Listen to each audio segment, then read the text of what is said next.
my name is Renee. I'm the GM for Atomgate, and we are welcomed with Machabo today, our project hustler. And we were just discussing how should we explain servers. So we're going to have a short explanation of on-prem and off-prem servers and what that means. So MK, do you want to give the definitions of what an on-prem server is to an off-prem server? Okay, so we'll start with the on-prem server. Okay. That's where you get your physical server, the box, Okay. into your office. Okay. And the cloud server is where you have everything on the cloud. It's not physical. Okay, cool. That's perfect. So we've got off-prem. You'll hear people talk about Azure. You'll hear people talking about Amazon. You also have off-prem where you have a physical server in a data center. Yep. And you can rent the space. So that can also be classified as off-prem with failovers as well, because sometimes you'll have a physical server in an office and then you have a failover server, depending on an industry, in a data center, in a local. We've got Teraco, we've got a few in Durban, and a few data centers that are growing throughout South Africa. The other question was, is cloud better than on-prem? So how, and we have that a lot. So everyone's like, we got to move to the cloud. It's better. So in our expertise, what would you say?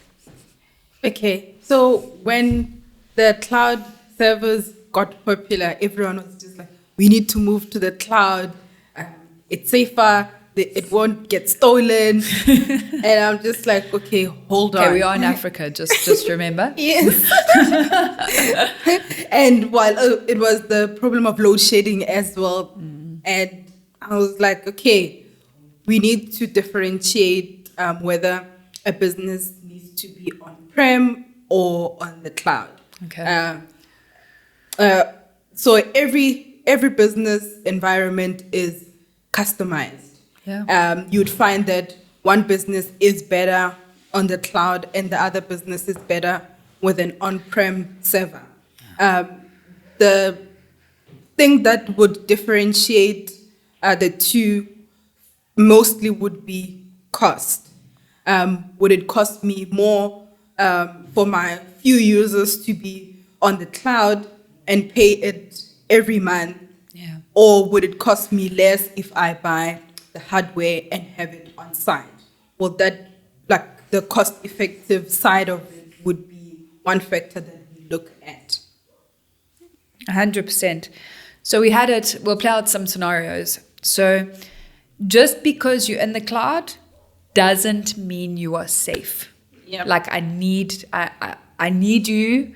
You're not safe if you think that just moving to the cloud, all of a sudden all the security is gone. So what we have found is you've got infrastructure that's been built, because before cloud, everything was physical. So you've still got to connect from your office to the cloud. Yes. Which means you have a firewall on the ground and you have a virtual firewall in the cloud to access your servers safely and securely.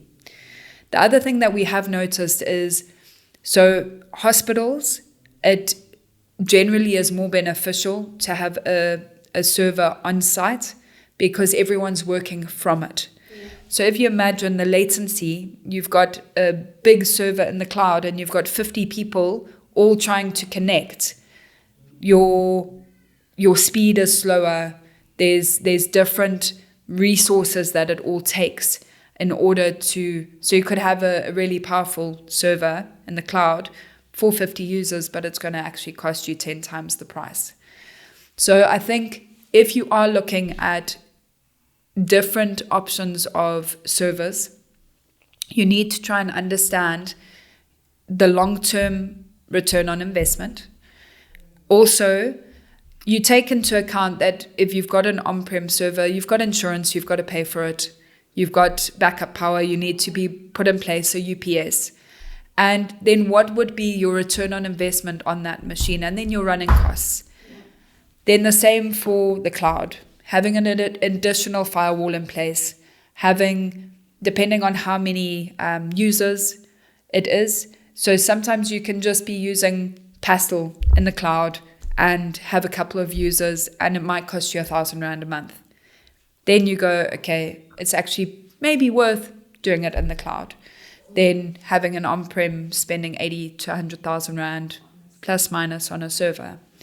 But I think if you can understand, or people can understand their environments better and understand the long-term effect. We did have a client who said, no, we're going to trial, we're going to go into the cloud. I think it was within 8 months, they were like, no, we need a physical server because of how much it was costing. And we had advised, but they wanted to run the theory and see. So cloud sometimes doesn't overrank physical and vice versa. So I think just understand your environment and then also what servers are you putting in place, your warranties, all of that plays a part. I know that there are certain servers, Lenovo, HP, we are Dell certified, and Dell for service for South Africa is incredible. So again, depending on budgets and what people's requirements are, we can look at all of them, but we will advise on your best return on investment for your requirements. And then also the other thing I've noticed is a lot of people's server licensing is so far behind. Yeah. And it's scary because you have software and apps that only work on outdated licensing.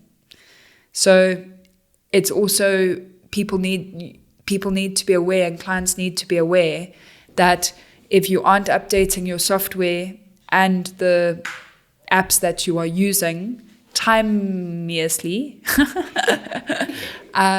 you have a risk of crashing your entire process, which we're seeing at the moment. So some people are still on 2008, 2016, 2012, and you've got to upgrade systematically. So you've got to go from the different versions up, and sometimes it can break. So just being mindful of, give us a shout to go through your current needs and your setups. What other input would you give, MK, to what people actually need to have a look at?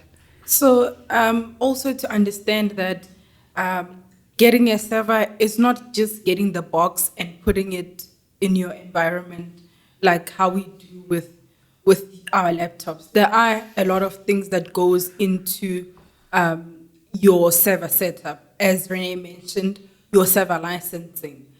It needs to be to a point where it's still supported. And when we look around getting your environment a server, we have trialed different brands, and we know which ones work best and what's the best brand after sale and support yeah. And all of that. So it will speak to us, and we can customize your environment server in a way that fits your needs. So what MK is saying, give us a call, one of our numbers, email, we do evaluations at no charge, just to give you a safeguard of where you're at, but also to start planning for 2027, because we're already halfway through this year. So we need to start planning for next year. Budgets are coming in, and also just to see where you guys stand. So give us a shout. Thank you again, Mahabo, for your time. It's always greatly appreciated. And we hope you enjoyed watching, and we will see you again.